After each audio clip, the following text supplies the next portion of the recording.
Here's what's making news now around Indiana, brought to you by your Indiana Fever.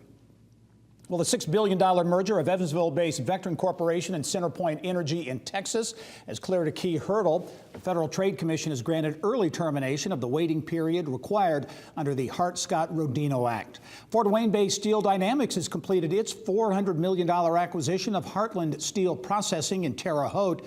Steel Dynamics says the deal will expand its annual flat-roll steel shipping capacity to 8.4 million tons and total steel shipping capability to 12.4 million tons. A Randolph County employer has laid off 56 workers. The Palladium item in Richmond reports the TOA Winchester LLC layoffs took effect last week. The manufacturer now has around 220 employees in Winchester. And the U.S. Department of Defense has awarded a nearly $10 million contract to Lagodi-based Lohmiller Machine Tool and Design. The contract calls for the manufacturing of radar antenna arrays for the U.S. Navy. Well, how can the largest river in central Indiana be enhanced for both residents and visitors?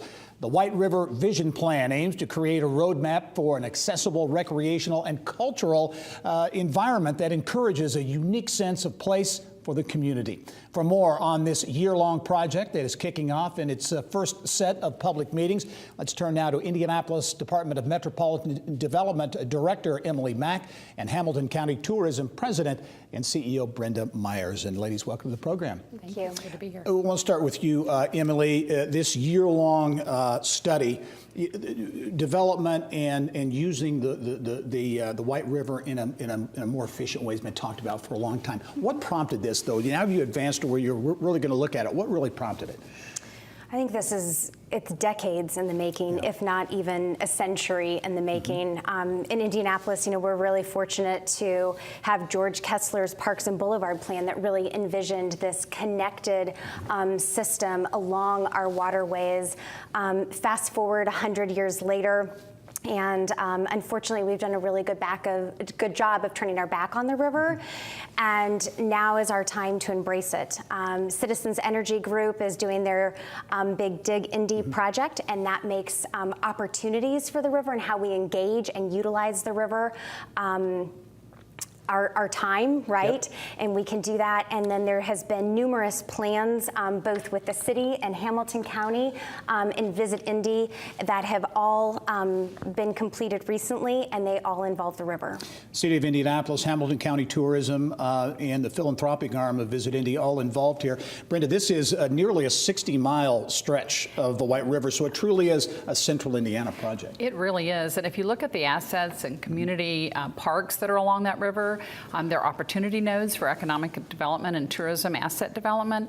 I think it's really important that this first be a project that focuses on the residents of central Indiana, but if we can also make it an enticing place to visit, that's just an extra. This is out into the future, but some of the kinds of uses that could be theoretically that could be seen on the White River to really leverage it as an economic development tool. I know we have a park called Strawtown-Catawba Park that's on the north end. It's 850 acres that already has a lot of assets, but what can we take that next step? And I think that's one of the things that Emily and I focus on a lot with this community asset-based project, is that it has to complement each other and not replicate each other. Yeah. Emily, talk about the public hearings, public meetings for feedback, for input begin next week. Talk about the process and the study and the things that are going to be looked at regarding the White River. So what we are currently doing is evaluating the hydrology, geology, ecology of the river and how the river works and functions. So that work is going on right now. But over the next 12 months, there's going to be a tremendous opportunity for community engagement. So currently, people can go to mywhiteriver.com. You can get newsletter updates. You can sign up to be a river guide and help be a champion and an advocate. Next week, we are starting a series of public meetings, which are also on mywhiteriver.com. But throughout the next 12 months, there will be events and activities on the river. There will be surveys. There will be lots of opportunities for community engagement. I only have about 30 seconds left, Brenda, but again, this is a generational type initiative. It's a long view. So it's a year study, and then it will be numerous years. Decades, we feel. But I think we both feel a need to get onto something immediately so we can celebrate some successes, but it is the long view. This is for generations to come. All right, the future of the White River will be coming in focus with this vision plan. Emily Mack, the director of the Department of Metropolitan Development for the City of Indianapolis. Brenda Myers, the CEO at Hamilton County Tourism. Thank you both. We'll have you back on to talk about it. Thank you. All right.